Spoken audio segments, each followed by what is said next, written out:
Hello guys, welcome back to friendly ముచ్చట్లు. Weekend కదా అని రూమ్ క్లీన్ చేస్తూ ఉంటే ఒక ఫోటో దొరికింది. 3 ఏళ్ల క్రితం నేను, నవ్వుతో మురిసిపోయిన ముఖం, కళ్ళల్లో ఉత్సాహం, ఆశలు.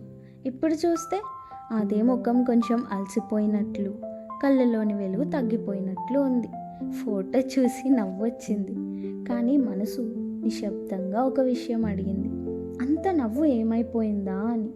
ఆ క్షణంలో అర్థమైంది మాస్టారు, జీవితం మనల్ని అంతగా మార్చదు, కానీ మనం మన నవ్వుని ఎక్కడో మర్చిపోతాం.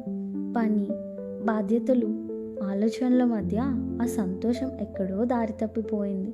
ఇప్పుడు ఆ ఫోటోని టేబుల్ మీద పెట్టి నాకు నేనే మాటిచ్చుకుంటున్నా, ఇక మీద ఏం జరిగినా, ఎలాంటి సిచ్యువేషన్ ఎదురైనా ఆ ఓల్డ్ బ్యూటిఫుల్ స్మైల్ని నా ఫేస్ మీద మెయింటైన్ చేస్తూ ఉంటాను.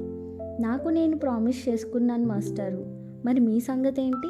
మీ హ్యాపీ ఫ్యూచర్ కోసం మీరు ఏం ప్రామిస్ చేసుకుంటున్నారో కామెంట్స్లో తెలియజేయండి. అలానే మరిన్ని ముచ్చట్ల కోసం సబ్స్క్రైబ్ చేసుకోండి. Bye bye.